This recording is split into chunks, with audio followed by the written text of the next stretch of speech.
Hi all, this is the lecture, hang on.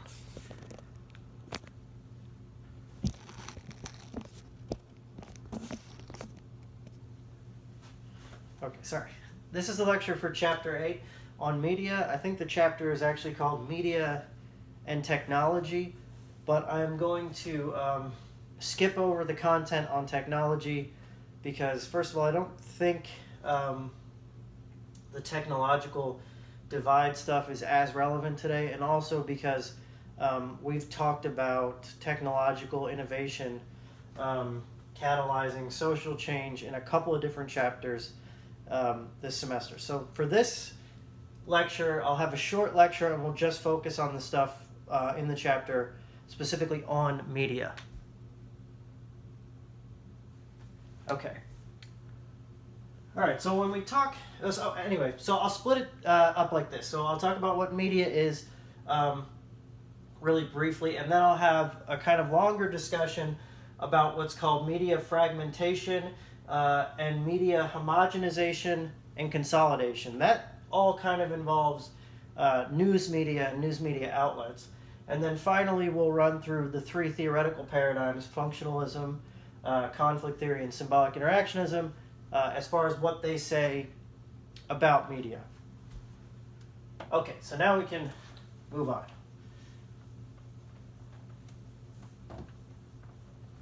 So when we talk about media, broadly speaking, we're talking about all forms of basically how we communicate or how we disseminate information. So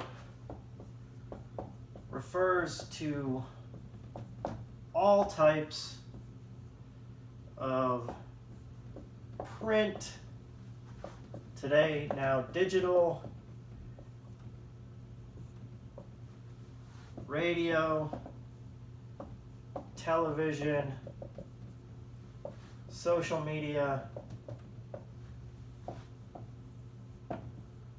forms of communication as well as information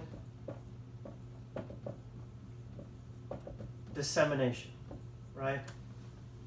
So forms of communication as well as information dissemination.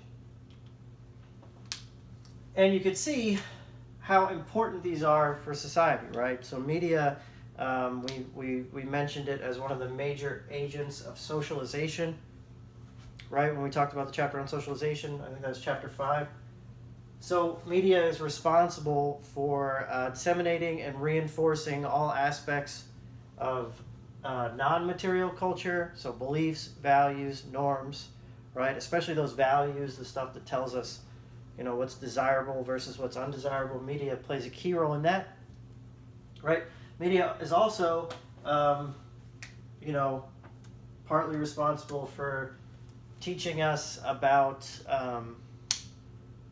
material culture, and also for utilizing different forms of material culture in order to disseminate information. So it's highly involved in our culture and is an important societal institution,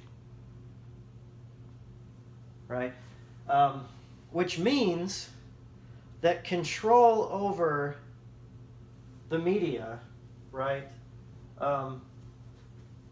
is always highly contested in society. So who gets to have a greater say in the discourse, who gets to sort of control information dissemination has always been important, right? Even if you go back to the days of, print media and a time when people were getting most of their news information through newspapers, right? There were the big publishing giants trying to control or monopolize the information dissemination, people like Hearst and Pulitzer, right? The problem of yellow journalism. And because people wanted control over that, the power to disseminate information. And that pattern is going to continue in society, right, up through today. Now, the most kind of contemporary debate over this control is a control over communication and information dissemination with Facebook. So what is Facebook responsible for as far as the content that's seen on Facebook, as far as policing fake news, as far as policing people who are trying to influence our election, etc., right? So is Facebook just a kind of means of communication, or is it, responsible for its information dissemination in the way that, say, a newspaper would be, or, a television news outlet, etc.? So this stuff is really important. And a couple of important issues related to media are fragmentation and homogenization, also consolidation. I'll kind of talk about those together. But I want to start with news media fragmentation. So the information that we get regarding events that are happening, right, in the real world, we get from our news media outlets. So this is important. News media fragmentation. I'll quickly define it, and then I will explain in more depth what I'm talking about. So the process by which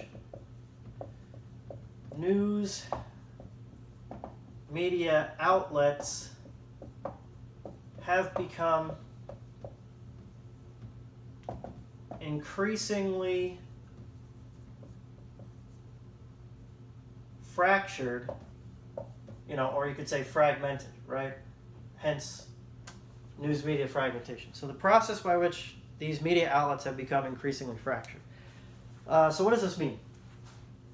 If you go back to, say, let's talk about television news media for a minute, right? So if you go back to, say, the 1970s, people got their news not only from newspapers at the time, but from television news programs. And in the 70s, there was probably like 3 major television news networks: ABC, NBC, CBS, I think, at the time. So you had 3 major news outlets, right? And they just did nightly news, right? It wasn't 24-hour news channels like we know today. There was only certain times a day, but you had 3 major outlets in which essentially the entire nation kind of tuned in at one time to consume the news, right? To get their news information. And so each of these networks, right, had to cater to and had to, more importantly, compete for the entire American public, right? They wanted as large an audience as possible, and there's only 3 competitors at the time. I'm not saying that this was an ideal system by any means, because again, it's kind of easy to control the discourse if you have fewer and fewer outlets, right? So everybody's kind of hearing the same thing. However, what I will say was beneficial about this kind of system, the way things worked then, sort of by default, is that because those 3 networks were competing all for this same and very large audience, they had to be objective, right? They had a sort of an impetus towards objectivity, right? Since they didn't want to alienate any parts of their audience, right? So they wanted to remain, for instance, politically impartial. And the other thing that they wanted to ensure, in order to ensure a large audience and compete for that large audience, is accuracy, right? So if you have all eyes on you, if the whole nation is watching your station,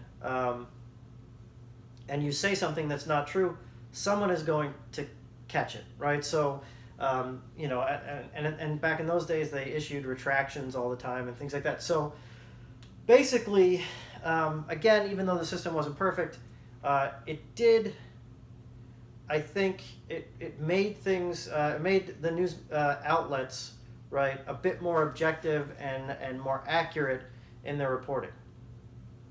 All right, so skipping, ahead through time from the 1970s, by the 1980s, most people had access to cable, right? And so then there begins to be the proliferation of cable news. And not only that, you get 24-hour, cable news channels that are broadcasting news coverage and information 24 hours a day, right?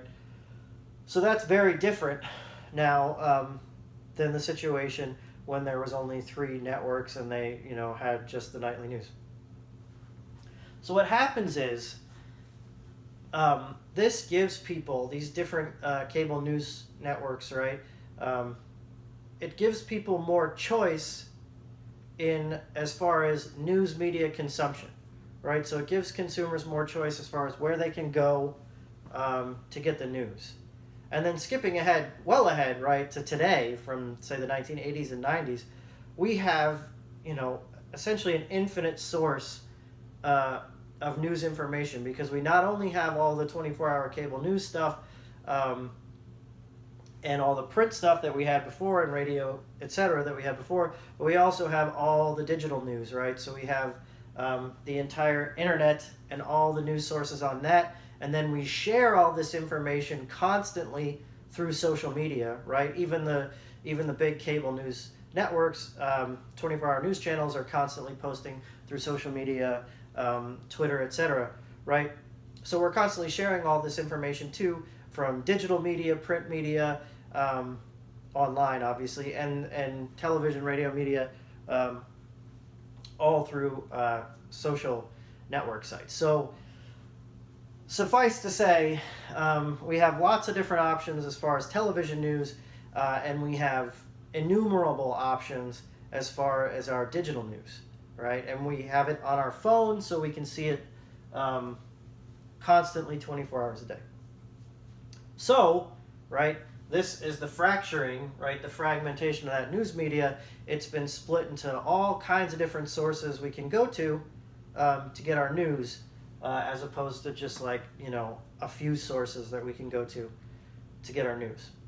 Now, prima facie, on the surface, this seems like a good thing, right? More choice, more options seem like, you should have a better variety of stories, you should have a better variety of viewpoints, etc.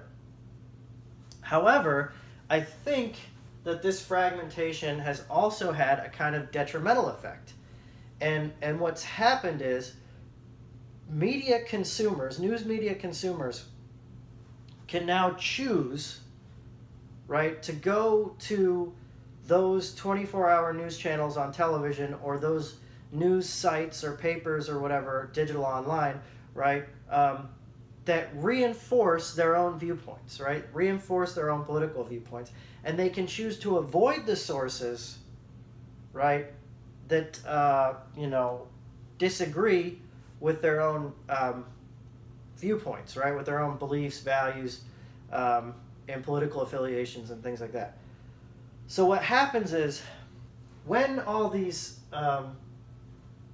news sources, became fragmented, each different source now caters to a specific audience, right? A specific niche audience, right? And those people tune in just to consume their news from those sources that agree with them, right? Because it feels good, to have our beliefs and values and stuff reinforced by the people giving us our information. So, for example, we all know that if you're politically conservative, you tune into Fox News, right? Or if you're, a liberal Democrat, you might watch MSNBC or CNN and things like that. The problem with that is that choice, allowing people to tune into what they want to hear and avoid what they don't want to hear, is that we are exposed now to fewer and fewer dissenting viewpoints when we consume news media, right? Remember back in the 1970s, they had to have, a fair amount of objectivity because they didn't want to alienate, one side or the other. So, right, they had to, give alternate viewpoints for different things to make sure everybody was represented as far as the opinions and viewpoints given when disseminating the news through those few outlets. But now, we don't hear dissenting voices because we have a choice to tune in to those voices that parrot back our own opinions to us. right? And so that's a problem with fragmentation. I also think that this fragmentation has helped create at least some, or is responsible to some extent, for the political polarization we see in our country today. If you go back to the 1990s, news media, cable news outlets and things like that were already starting to talk about the culture wars and political polarization. But given surveys and polling at the time, we still had a relatively centrist, politically speaking, population as compared to today, when now we've seen real political polarization over the past few decades, right? So the news media outlets were sort of predicting this, but I think it was a self-fulfilling prophecy, because they were also causing it, right? Because they were creating sort of political tribalism by getting people to tune in to hear only those views that they agreed with, and not, hearing dissenting viewpoints. The other thing is, in order to keep people tuned in to this 24-hour news cycle constantly, right, in order to keep us consuming, especially from those outlets that we agree with, it's pretty easy to do two things: to make people afraid and to make them angry, right? So this is just, my personal take on it, but I think a lot of these 24-hour news outlets do this, right? They know their audience now very well, and so they know the fears of their audience, and they know how to make their audience angry, and that keeps people, right, dialed in and consuming media. So, if you tune in to MSNBC or something, they're going to be making people angry and afraid about the latest things Trump has done, and obviously everything that's going on right now. If you tune into Fox, they're going to be making people angry and afraid about, I don't know, something AOC said or something like that, right? They know their audience, and they know how to keep their audience on the edge of their seats, and they do that by making people politically angry and afraid. I don't know. It is what it is. Now, at the same time that this process of fragmentation is happening, there are these other processes happening that seem to be almost in contradiction, especially if you look at the words that we use, but are actually sort of happening in combination with fragmentation rather than contradicting it. So those are, and again, I'm talking about news media. Media,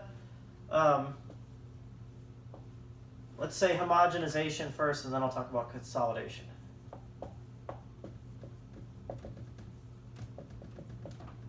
So media homogenization and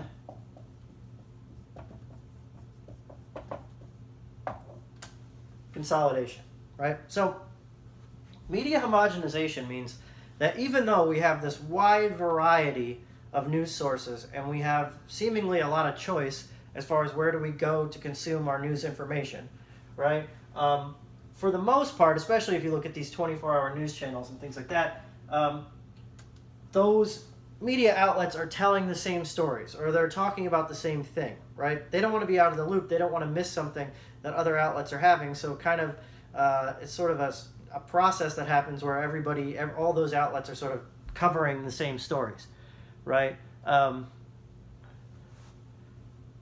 So this just means like most news media outlets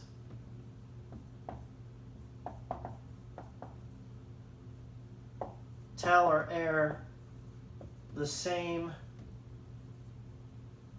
stories, right?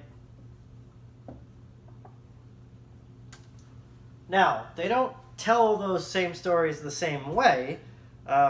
What they do is they tell those stories, different media outlets tell those stories with a different spin.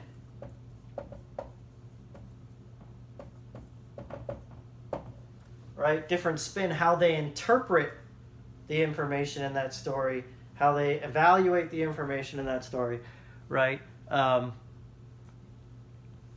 What parts of that story they might choose to emphasize or whatever, depending on, what they know about their audience's political affiliation and background, etc. Right? So homogenization means they're all basically talking about the same thing. Obviously now, COVID is the only topic anyone's talking about, so that's happening. But it's been happening like that for a while with various other stories where we didn't have one story dominating everything, right? So they tend to talk about the same thing, but with different spin, because again, they're trying to appeal to their niche audience. They're trying to make people feel good by reinforcing their beliefs, and also sort of use those beliefs and political affiliations as a pressure point to keep people tuned in. All right, so that's homogenization.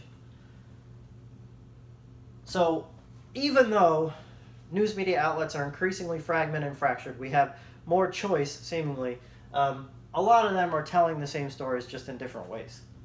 Consolidation means that fewer and fewer owners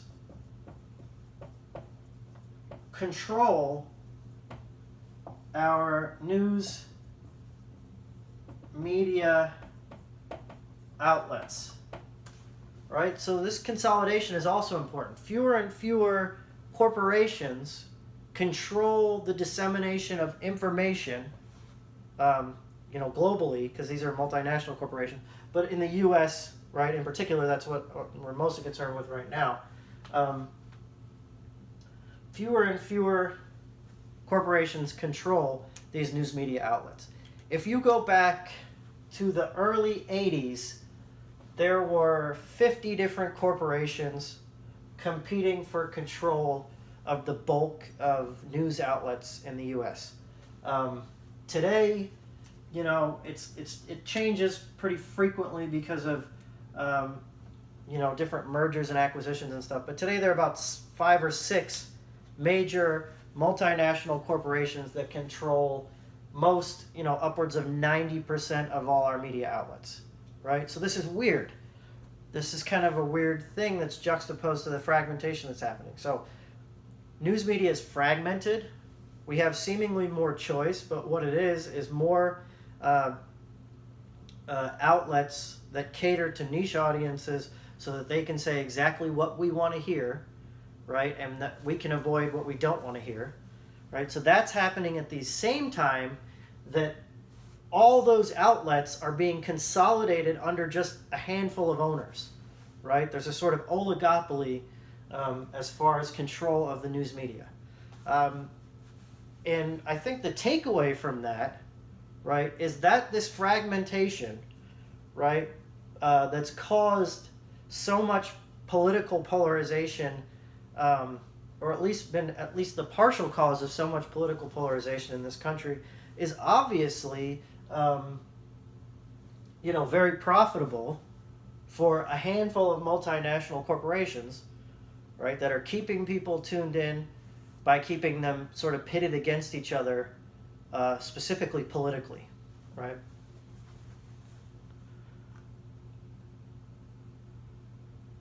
And again, they're all pretty much talking about the same thing. They just put the different spin on it to cater to their audiences. All right, so that's media, fragmentation, homogenization, and consolidation. This will be a short lecture. The last thing I want to talk about, I guess I could talk a little at the end about social media, though I was hoping, well, maybe I'll leave it. Maybe we could have some extra time for discussion in a group chat or something like that.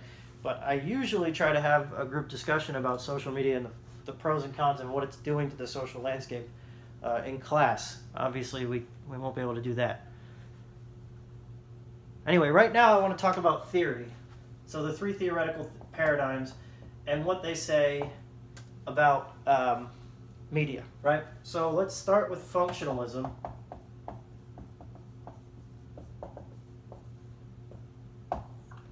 Right? And functionalism, again, is the paradigm that's concerned with how societal institutions function together, each fulfilling some need for society in order to maintain social stability. So for the functionalist, media is important because media is a powerful social institution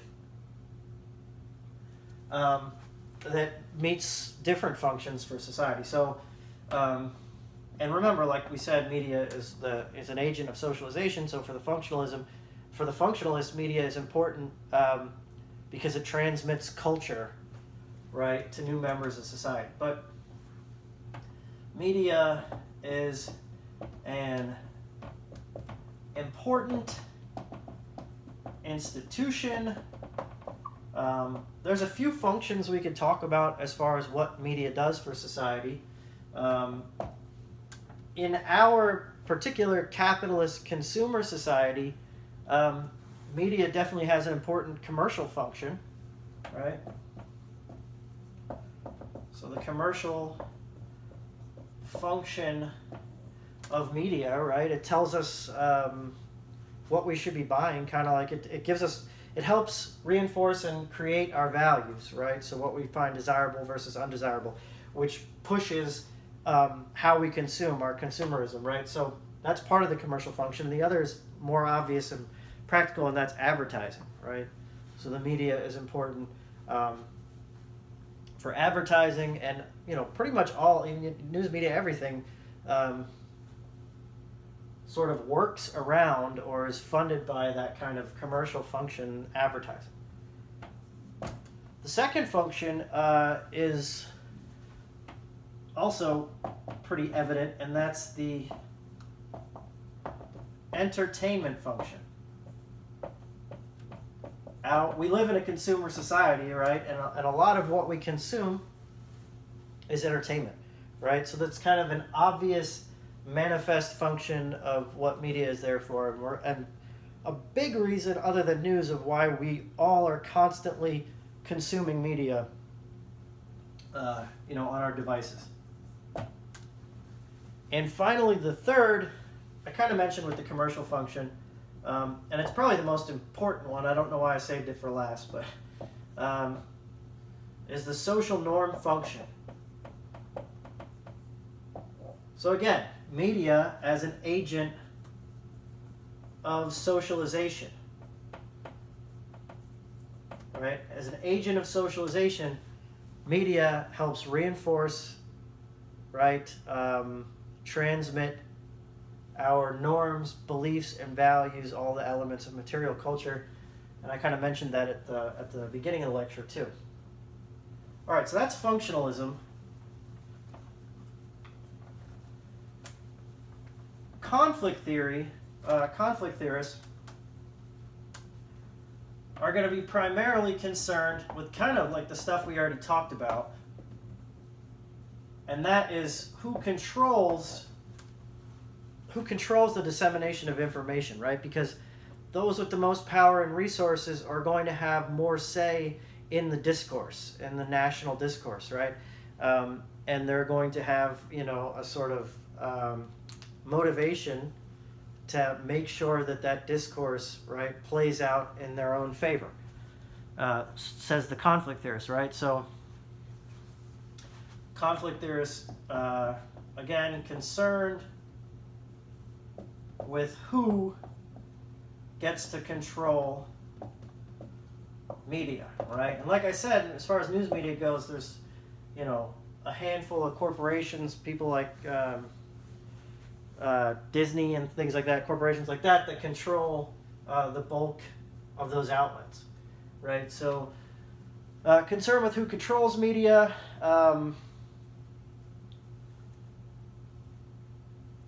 and like I said, that discussion about people with more power and resources getting to set the discourse goes back to what we were talking about with consolidation, right?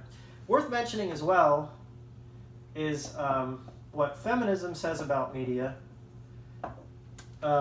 which basically, if media is transmitting non-material culture in a patriarchal society, media is going to transmit patriarchal messages, right? So Feminism says media creates and reinforces gender stereotypes, which has the effect of normalizing, the subordination of women, right? So media creates and reinforces gender stereotype, which normalizes subordination. This is true not only for gender, but it's also true for race and ethnicity. It's not as harmful for age, but it's also true for age, right? That media creates and reinforces these stereotypes, and that can lead to power inequality, or reinforce power inequality, or normalize power inequality in society. All right, finally, symbolic interactionism. You know what? I have to go back. I forgot an important piece of functionalist theory. So before I move on to symbolic interactionism, sorry, this is out of sync, but I have to go back to a theory that comes out of functionalism. And it's Merton's theory. And it's really not about a function of media, it's actually about a dysfunction of media. But it's so cool and so relevant that I can't skip over it. It's also in the notes, but I really want to talk about it.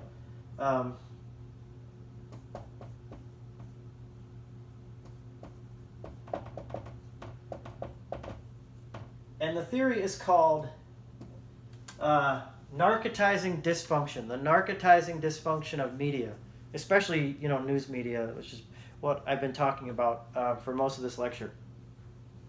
And this is the idea that too much exposure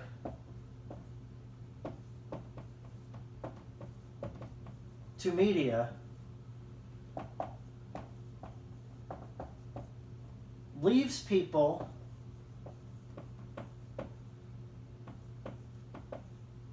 too overwhelmed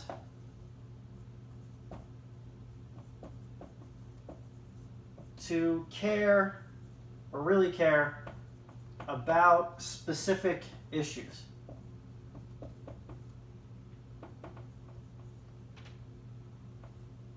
So the idea, Merton calls it the narcotizing dysfunction, the idea that too much exposure to media leaves people too overwhelmed by all that content too overwhelmed to really care about specific issues, or particularly about doing anything about those specific issues. So he says that we're so overwhelmed by media, especially news media, that our response to all that media becomes mere, I'll put it up here, passive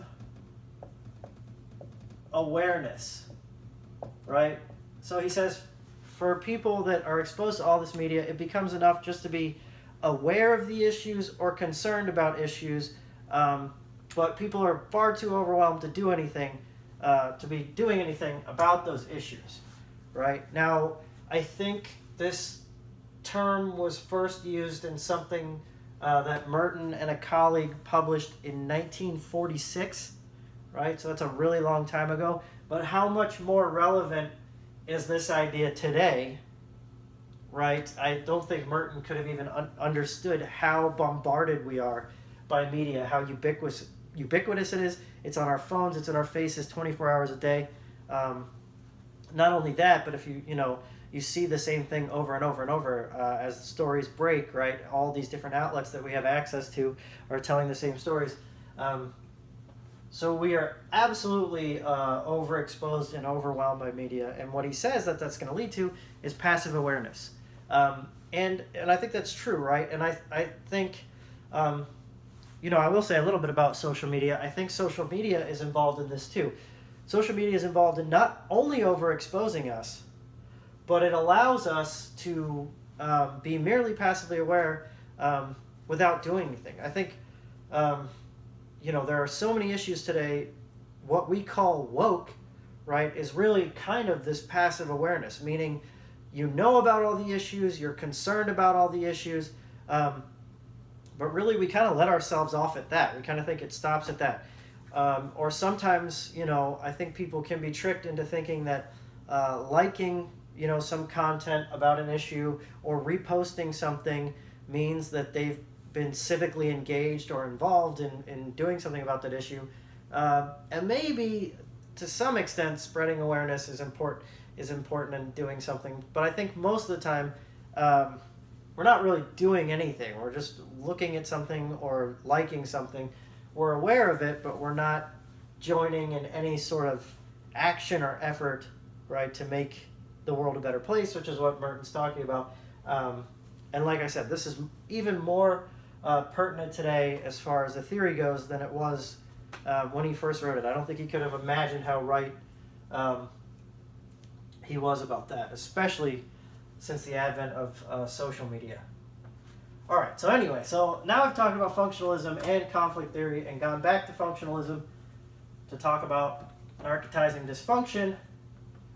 The last thing I want to talk about is a little bit about what symbolic interactionists would say, since I said we would talk about the three theoretical paradigms. I don't have anything specific as far as theoretically from symbolic interactionism, but symbolic interactionists, right, are concerned with the sort of, it sounds very philosophical, but the social construction of reality. And a big part of how we understand reality, how we perceive reality, right, and how we perceive events in reality is through, right, the filter of media, right? We sort of understand the world. I know I do, understand what's going on in the world. My kids don't let me use the TV because they're constantly on it. So it's just through my phone, right? I see the entire world and its events through media, through my phone. And that's, sort of a big part of how I perceive reality, for good or ill. So media